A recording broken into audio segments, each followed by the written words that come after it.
Assalamu alaikum. This is Prapunti Chakraborty welcoming you all to the English news from BTV Chattogram. Let's begin with the headlines.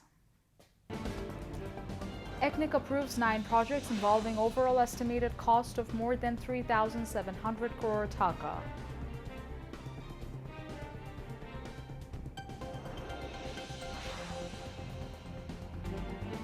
Tensions between India and Pakistan escalate after India launches a series of airstrikes in Pakistan and Pakistan-administered Kashmir.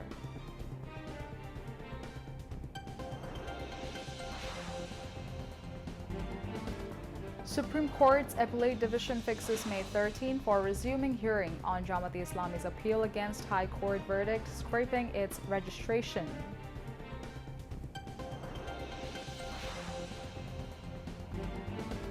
Anti-Corruption Commission summons ousted Prime Minister Sheikh Hasina for questioning in connection with embezzlement of thousands of crores of taka in name of development projects. Palestinian group Hamas no longer to engage in ceasefire negotiations with Israel.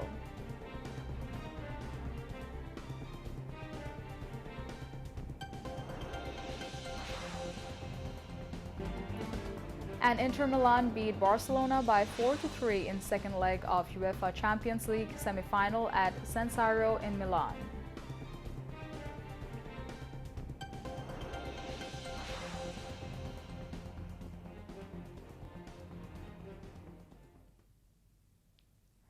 Viewers, those were the headlines. Now moving on to the details. The Executive Committee of the National Economic Council, ECNIC, approves 9 projects involving an overall estimated cost of 3,756 crore 20 lakh taka. The approval came from the ECNIC meeting held with ECNIC Chairperson Chief Advisor Professor Mohammed Yunus in the chair at the NEC conference room at Sher Bangla Nagar in the capital today. Members of the Advisory Council and Planning Commission and secretaries concerned were present in the meeting.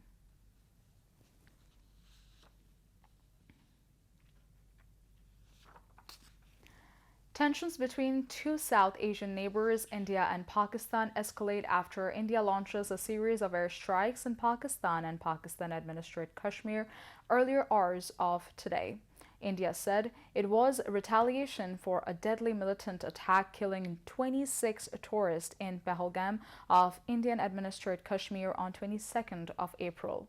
Pakistan said 26 people were killed and 46 injured by Indian airstrikes in 6 locations attacked and claimed to have shot down 5 Indian fighter jets. Details in Probi Bora's report.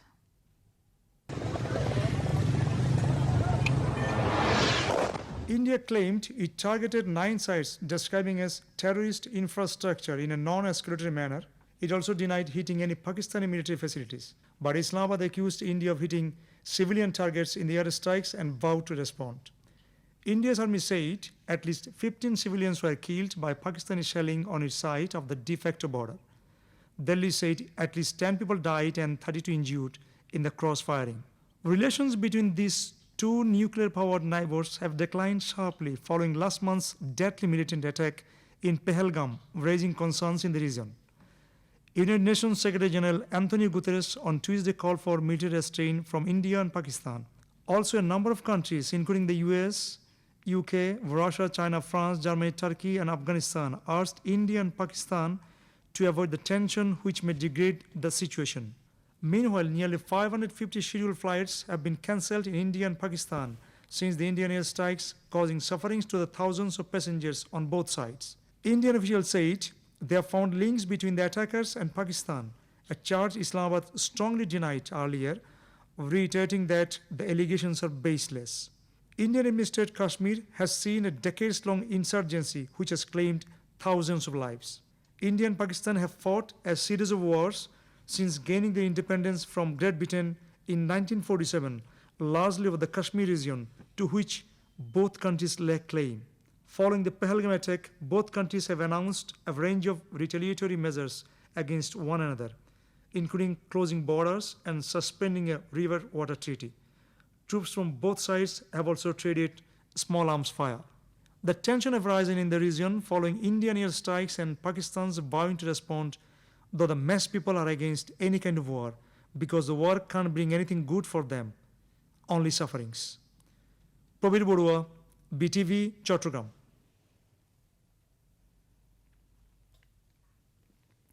National Consensus Commission today held talks with Nagorik Oiko as part of its ongoing discussions with political parties to build a consensus on reform proposals of various commissions. National Consensus Commission Vice Chairman Professor Ali Riaz, members Dr. Bodiul Alam Mujumdar, Shafaraj Hussain, and Chief Advisor Special Assistant Monir Haidar were present in the meeting. A six-member delegation of Nagorik Oiko held by its General Secretary Shohidullah Kaisar joined the meeting.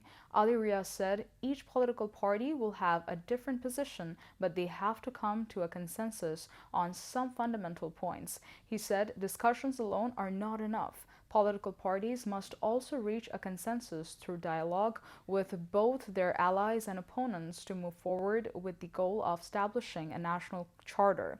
Constitutional Reform Commission, the Political Administration Reform Commission, the Electoral Reform Commission, the Judiciary Reform Commission, and the Anti-Corruption Commission, the important recommendations mentioned in the report of the Reform Commissions and the specific opinions of the political parties were sent to 39 political parties in the form of the spreadsheet.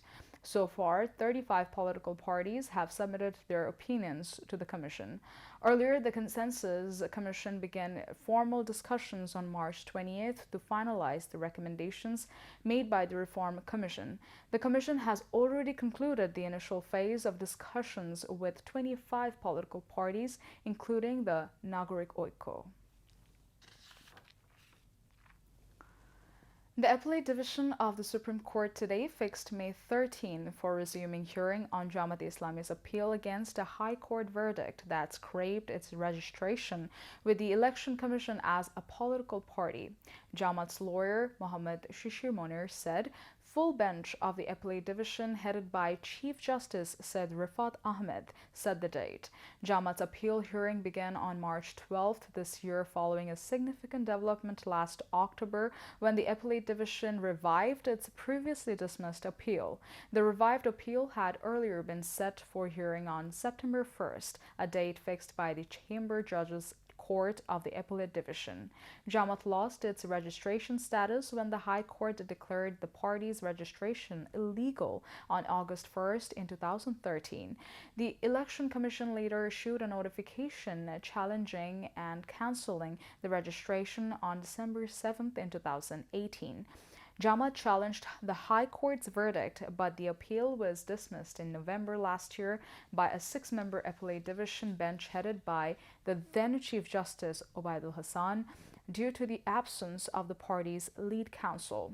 As a result, the High Court's decision remained in force. Amid political turbulence, Sheikh Hasina's government imposed a ban on Jamaat Islami and its student wing, Islami Chhatr Shibir, on August 1st under Section 18(1) of the Anti-Terrorism Act during the height of an anti-discrimination student movement. The Home Ministry subsequently issued a notification banning the organization. However, the decision was revoked later on August 28th and a new notification was issued withdrawing the ban. The Anti-Corruption Commission ACC has summoned ousted Prime Minister Sheikh Hasina for questioning tomorrow in connection with allegations of embezzling thousands of crores of taka in the name of development projects at various airports during the regime of the Awami League government. Earlier on 5th of May, the ACC sent separate letters from its head office questioning Sheikh Hasina to appear and provide a statement on 8th of May. The ACC sources said the summon letters were sent to Sheikh Hasina's addresses in Dhanmondi in the capital and Tungipara of Gopalganj. Among the other individuals summoned are former State Minister for Civil Aviation and Tourism, Muhammad Mahabub Ali, and former Secretary of the same ministry, Mukammal Hussain. Summon letters were also sent to both their Dhaka and hometown addresses. Among those summoned, Mahabub Ali has been arrested while Sheikh Hasina is reportedly in India and Mukammal Hussain is absconding. On 13th of December last, the ACC decided to launch an investigation into corruption of former military advisor to the ex-fascist Prime Minister Tariq Ahmed Siddiqui, former Senior Secretary of the Ministry of Civil Aviation and Tourism Mohibul Haq, Chairman of the Civil Aviation Authority of Bangladesh Mohammad Mufidur Rahman, and 6 other top officials. The allegations against them include fraud, forgery, various irregularities, and embezzlement of thousands of crores of taka over the past 15 years in the name of airport development projects. Now, international news.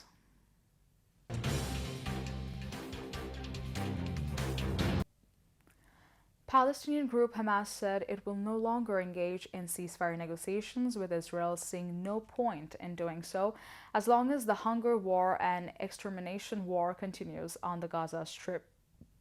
Bassem Naim, a Hamas spokesperson, told a news agency on Tuesday that the international community must pressure the government of Israeli Prime Minister Benjamin Netanyahu to end the crimes of hunger, thirst, and killings in Gaza. He said there is no sense in engaging in talks or considering new ceasefire proposals as long as the hunger war and extermination war continue in the Gaza Strip. Naim's remarks came a day after Netanyahu said the population of the enclave will be moved in an upcoming expanded military operation by Israeli forces that would reportedly entail the conquest on the Gaza Strip and the holding of the terrorists. Earlier, and nearly all of Gaza's 2.3 million residents have been displaced multiple times since Israel began its war on the Palestinian enclave in October 2023. The Houthi group has vowed to avenge Israel's massive attacks on Yemen's capital, Sana'a, the country's main airport, and other locations. In a statement, the Houthi Politburo said the attack proved Israel's military bankruptcy.